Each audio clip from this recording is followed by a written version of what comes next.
వికారాబాద్ జిల్లాలో ప్రభుత్వ వసతి గృహాల్లో ఉంటున్న విద్యార్థులను వార్డెన్లు తమ సొంత పిల్లలుగా భావించి వారికి ఆరోగ్యకరమైన ఆహారం అందించాలని రాష్ట్ర సభాపతి గడ్డం ప్రసాద్ కుమార్ అన్నారు. జిల్లాలోని 104 ఎస్సీ, ఎస్టీ, బీసీ, మైనారిటీ ప్రభుత్వ గురుకుల వసతి గృహాలను శాసనమండలి చీఫ్ విప్ పట్నం మహేందర్ రెడ్డి, జిల్లా కలెక్టర్ ప్రతీక్ జైన్, అదనపు కలెక్టర్లు లింగ్యా నాయక్, సుధీర్, అసిస్టెంట్ కలెక్టర్ ఉమాహారతిలతో సందర్శించారు. 25 లక్షల విలువైన వంట సామాగ్రిని వార్డెన్లకు పంపిణీ చేశారు. ఈ సందర్భంగా స్పీకర్ ప్రసాద్ కుమార్ మాట్లాడుతూ జిల్లా కలెక్టర్ ప్రత్యేక చొరవ తీసుకుని నిధులను సమీకరించి ప్రభుత్వ వసతి గృహాలకు వంట సామాగ్రిని అందించడం అభినందనీయమన్నారు. ప్రభుత్వ హాస్టళ్లలో వసతుల కల్పనకు ప్రభుత్వం నుంచి నిధులను మంజూరు చేయడానికి తన వంతు కృషి చేస్తానని అన్నారు. తెలంగాణ రాష్ట్ర ప్రభుత్వం విద్యకు అధిక ప్రాధాన్యతనిస్తూ రాష్ట్ర బడ్జెట్లో 7% పైగా నిధులను విద్యాశాఖకు కేటాయించిందని అన్నారు. ఈ వంట సామాగ్రితో వసతి గృహాల్లో వంటలు మరింత పరిశుభ్రంగా చేయడానికి ఉపయోగపడతాయని, విద్యార్థులకు పౌష్టికాహారం అందుతుందని అన్నారు. ప్రభుత్వ హాస్టళ్లు, గురుకులాల్లో 8 లక్షల మంది విద్యార్థులు వసతి పొందుతున్నారని అన్నారు. 10 ఏళ్ల తర్వాత ప్రజాప్రభుత్వం వచ్చాక రాష్ట్ర ముఖ్యమంత్రి రేవంత్ రెడ్డి డైట్ ఛార్జీలు 40%, కాస్మెటిక్ ఛార్జీలు 200% పెంచుతూ విప్లవాత్మకమైన నిర్ణయం తీసుకొచ్చారని అన్నారు. రాష్ట్రంలోని ప్రభుత్వ పాఠశాలలకు ఉచిత విద్యుత్ అందిస్తున్నామని అన్నారు. అన్ని వర్గాల పిల్లలు కలిసిమెలిసి చదువుకోవడానికి అంతర్జాతీయ ప్రమాణాలతో ప్రతి అసెంబ్లీ నియోజకవర్గంలో ఇంటిగ్రేటెడ్ రెసిడెన్షియల్ స్కూల్ ఏర్పాటు చేస్తున్నామన్నారు. ప్రజాప్రభుత్వం వచ్చాక మొదటి డిఎస్సి నిర్వహించి ఉపాధ్యాయ నియామకాలు చేపట్టిందన్నారు. రాష్ట్ర ప్రభుత్వ చీఫ్ విప్ పట్నం మహేందర్ రెడ్డి మాట్లాడుతూ వికారాబాద్ జిల్లాలో ఎస్సీ, ఎస్టీ, బీసీ తదితర 104 వసతి గృహాల్లో 25 లక్షల రూపాయలతో వంట సామాగ్రి పంపిణీ చేయడం సంతోషకరమని పేర్కొన్నారు. స్పీకర్ ప్రసాద్ కుమార్, కలెక్టర్ సహకారంతో జిల్లాలోని అన్ని ప్రభుత్వ హాస్టళ్ల పనితీరు మరింత మెరుగుపడేలా కృషి చేస్తామన్నారు.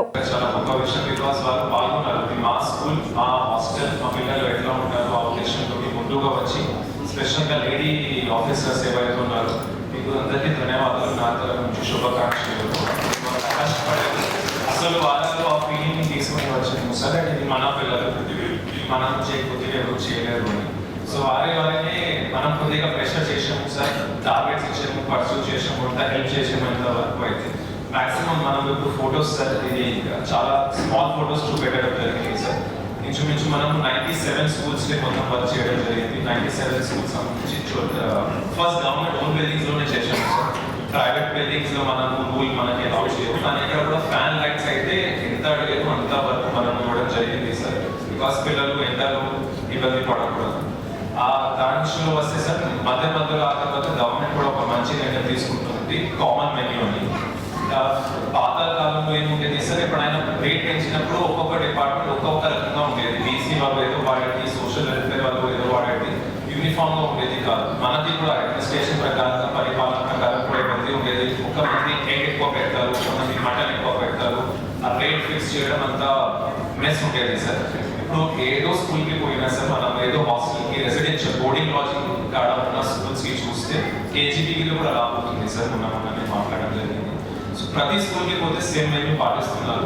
ఆ సేమ్ మెన్యూ పాటించినప్పుడు ఒక ప్రాబ్లం సమస్య మన ముందుకు వచ్చింది సార్, వార్డెన్స్ వచ్చారు. దాని మా దగ్గర ఈ యుటెన్సిల్స్ లేవు సరి అయినా, బికాస్ కొత్త ఐటమ్స్ యాడ్ చేయడం జరిగింది.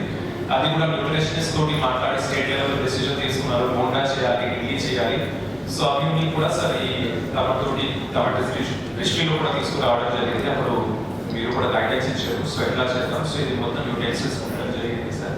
సో గొప్పతనం సార్, అంటే వికారాబాద్ ఫస్ట్ జిల్లా ఇది ఎక్స్పీరియన్స్ తీసుకున్నాం.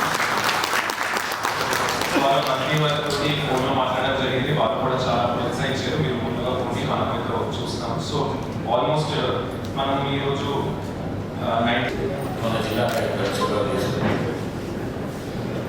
ఇంత పెద్ద ఎత్తున ఈ హాస్టల్స్ నిజంగా కూడా మీరు 10 సంవత్సరాల ముందు ఈ విధంగా ఉండే ఈ 1 ఇయర్లో ప్రజాప్రభుత్వం వచ్చినాక ఏ విధంగా అయ్యింది, మరి వీటన్నిటికీ ప్రభుత్వ పరంగా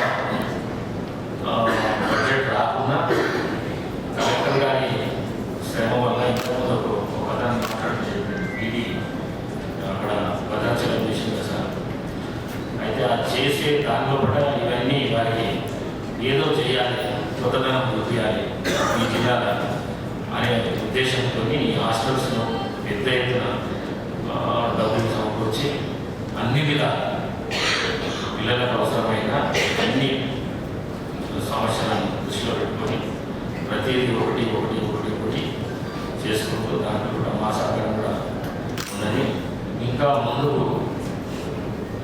ఈ హాస్టల్స్ కానీ లేకపోతే ఇంకా వేరే గురుకుల స్కూల్స్ కానీ ఏదైనా చేయనికే బడ్జెట్ తప్పబడితే నేను కానీ మరి ఎంపీఎల్సీ గారు కానీ ఇద్దరు ముగ్గురు ఎమ్మెల్యేలు మరి ముఖ్యమంత్రికి కాన్స్టిట్యూన్సీ ఉంటుంది కాబట్టి తప్పకుండా ఈ బడ్జెట్ విషయంలో కూడా వాళ్ళు అడిగిన నిధులు సాధ్యమైనంత వరకు తీసుకురావాల్సిన ప్రయత్నం చేస్తారు. అన్నింటినీ మంచిగా చేసుకుంటే అదొకటి చేస్తాం. అట్లనే మంచి వార్త శుభవార్త ఏంటంటే కలెక్టర్ గారి నోటి నుంచి మీరు ఏదైతే పనులు చేసిన హాస్టల్లో మీ సొంత పనులాగా చేసినప్పుడు అది చాలా గొప్ప విషయం. అది ఆ విషయానికి మీ అందరినీ అభినందిస్తున్నాం. అట్లా చేస్తేనే నడుస్తుంది. ప్రభుత్వం మాది, స్కూల్ మాది, మా పిల్లలు ఇంట్లో మా పిల్లలు ఎట్లా పిల్లలు ఈ పిల్లలు మా పిల్లలు అనే ఉద్దేశం వస్తేనే అది జరుగుతుంది. కాబట్టి మరి ఆ విధంగా మీకు ప్రయత్నం ఉన్నది. అందుకే మరొకసారి మీ అందరినీ అభినందిస్తూ మరి ఇక ముందు కార్యక్రమాలను కూడా అదే విధంగా తీసుకొని ఇంకెవరైనా చేయడంలో కూడా చేసిన వాళ్ళు చూసుకొని తెలుసుకొని చేసే విధంగా ప్రయత్నం చేయాలని చెప్పేసి మీ అందరితో కోరుకు సెలవు తీసుకుంటాను. Thank you.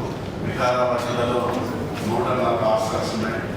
ఆ హాస్టల్లో కూడా బీసీ వాళ్ళు, ఎస్సీ, ఎస్సీ వాళ్ళంతా కూడా మరి ఎట్లా హాస్టల్లో చక్కగా రిపేర్ చేయడం కానీ విద్యార్థులకు ఎలాంటి ఇబ్బంది లేకుండా మరి చేస్తున్నామని చెప్పి చక్కగా కూడా జరిగింది. కలెక్టర్ గారు కూడా దీని మీద చొరవ తీసుకొని మన జిల్లా అధికారులందరూ కూడా సంబంధించిన డిపార్ట్మెంట్ అధికారులందరూ కూడా చక్కగా విద్యార్థులకు ఎలాంటి ఇబ్బంది కాకుండా చూడడం జరుగుతుంది. చాలా సంతోషం. మొన్ననే మన గౌరవ ముఖ్యమంత్రి గారు కూడా మైనాబాద్లో హాస్టల్లో కూడా ప్రోగ్రాం పెట్టడం జరిగింది.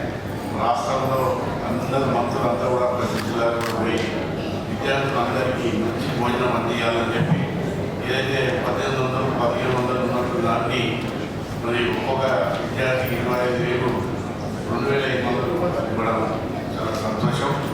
మరి ఇక్కడ కూడా ఈరోజు కూడా హాస్టల్లో పరికరాలు 25 లక్షలతోటి ఇవ్వడం జరుగుతుంది. 104 హాస్టల్స్ ఉన్నాయి. దాంట్లో ఎస్సీ, ఎస్టీ, బీసీ హాస్టల్లో కూడా చక్కగా విద్యతో పాటు విద్యార్థులకు ఇలాంటి ఇబ్బంది లేదని చెప్పడం చాలా సంతోషం.